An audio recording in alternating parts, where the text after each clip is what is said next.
Imbued with emotions, thoughts and traditions, that of the portrait is one of the greatest stories handed down to us by painting.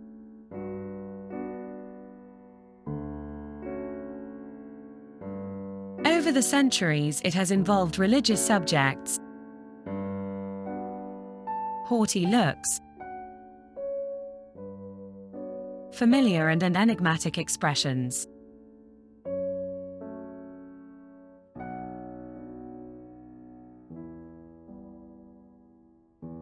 The painted figure speaks and tells about itself, the subject portrayed and the world around it. But also about the author who immortalized it. According to Austrian writer Karl Kraus, in a real portrait one must be able to recognize which painter it represents. Not only that, the true artist is the one who can transpose the solution into an enigma. And in Antonello da Messina's portraits, the great enigma is contained in the gaze of each of the painted faces.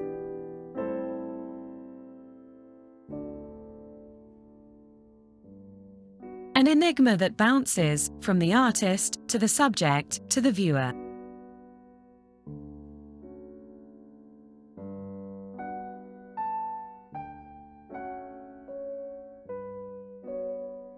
In this multiple exploration of identity, the figure's intense eyes seem to ask us, "Who are you?" In the psychological investigation, extremely subtle and refined, the character portrayed in fact looks at the viewer with intensity.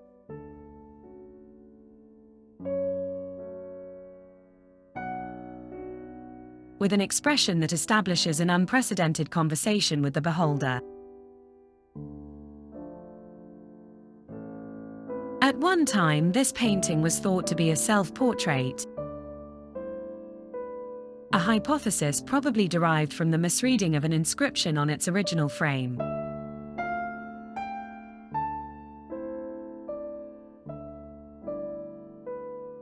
However, the man's gaze is so intense and probing that it may well reflect that of the artist.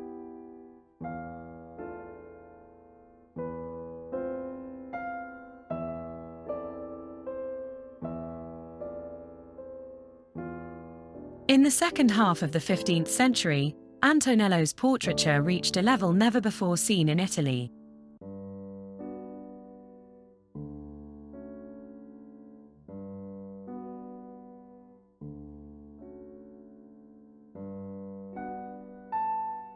Only a dozen of his portraits have survived.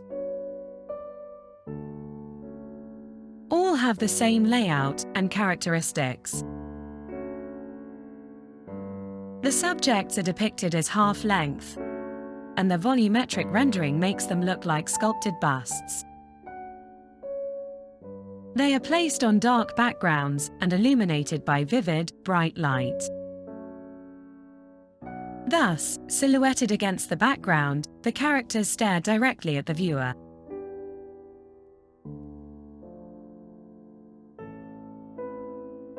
With all possible distractions removed, only the subject's face and expression are available for interpretation, inviting us to focus on their character, rather than outward manifestations of status or wealth.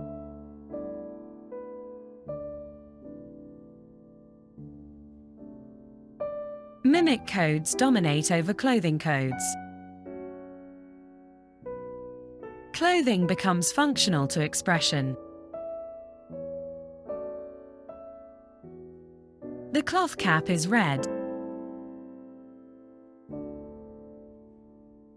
Its top, dynamically rendered, tends to sag. But the observer is not distracted by this. This is also the case with the extraordinary fold of the shirt,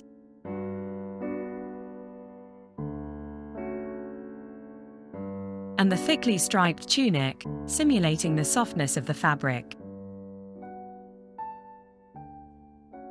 These are details that help identify the possible high status of the model.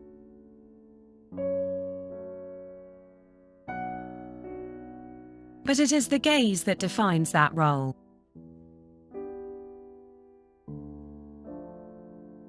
It is possible that the period of its creation coincides with the painter's Venetian sojourn. In Venice, Antonello's presence fostered the definitive encounter between Nordic art, which the painter had acquired in his training in Naples, and Italian art.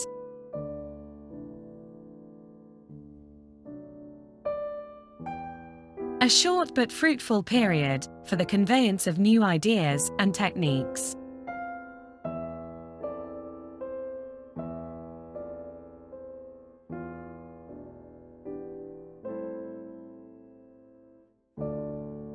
The Sicilian master's influence on local painting was great, and not only because of the birth of tonal painting, which characterized the Venetian Renaissance.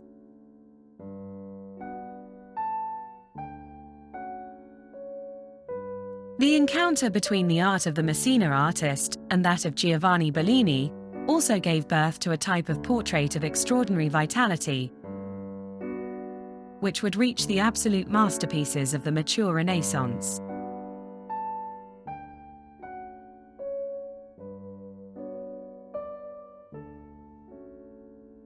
In the Italian painting tradition, the profile portrait dominated in the various courts until about 1475.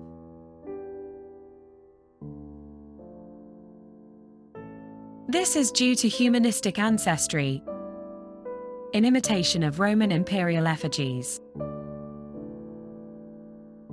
This tradition was adopted by the greatest painters of the time.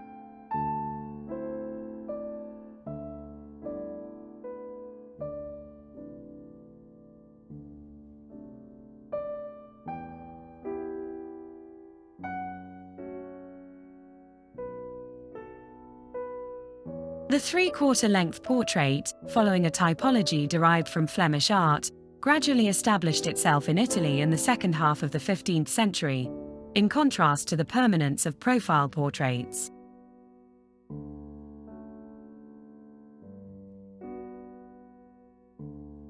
Moreover, in the Italian tradition, the blue background served to accentuate the authority of the character represented, transferring him, as in an apotheosis, to a divinized dimension, of which the sky became the main symbol.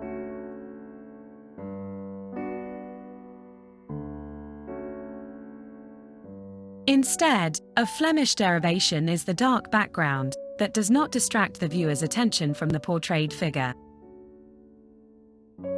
Antonello adopted this format specifically from paintings made in Flanders.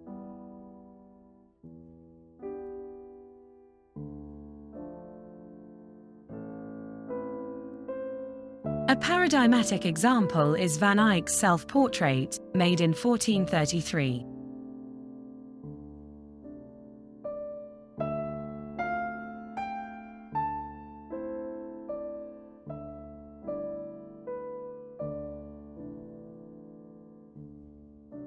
Between 1465 and 1470, Antonello made the portrait of an unknown sailor.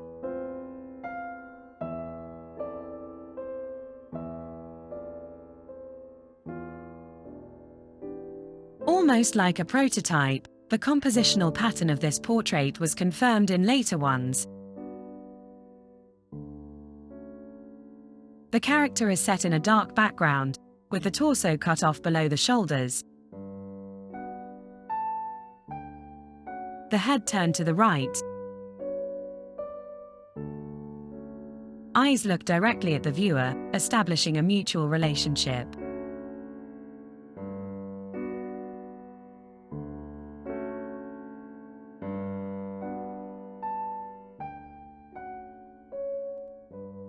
In later portraits, he often arranged a marble parapet, with a painted cartouche bearing the date and signature, another typical Flemish element.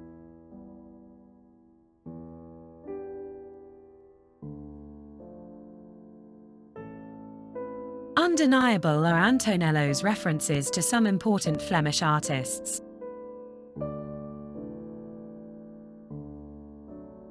From the documents, a collaboration with Petrus Christus seems plausible.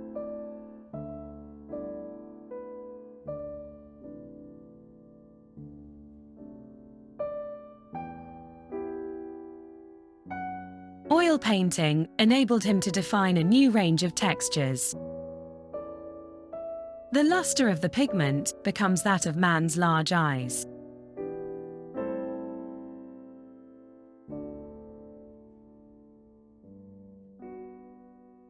The material of the color allows him to scrape off part of the paint to achieve the effect of highlighting the individual hairs of the model.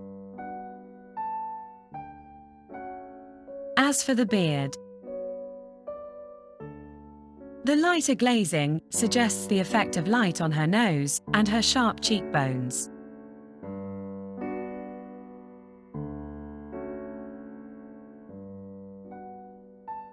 In contrast, the underside of the chin and the left side of the jaw are shadowed.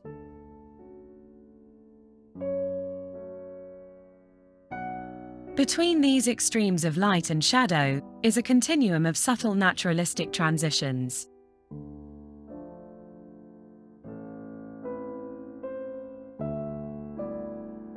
By changing the tones in this subtle way, Antonello achieves a three-dimensional effect, in which the head seems to emerge from the darkness of the background.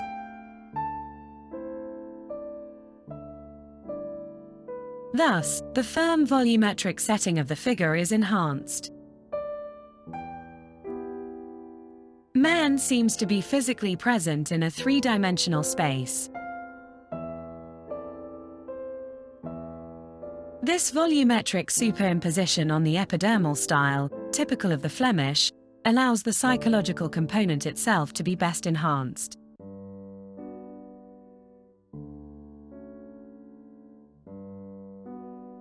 Rational sharpness and formal and spatial synthesis. Reality and ideal. An encounter that, in the magic of Antonello's portraits, will open new horizons to Renaissance art.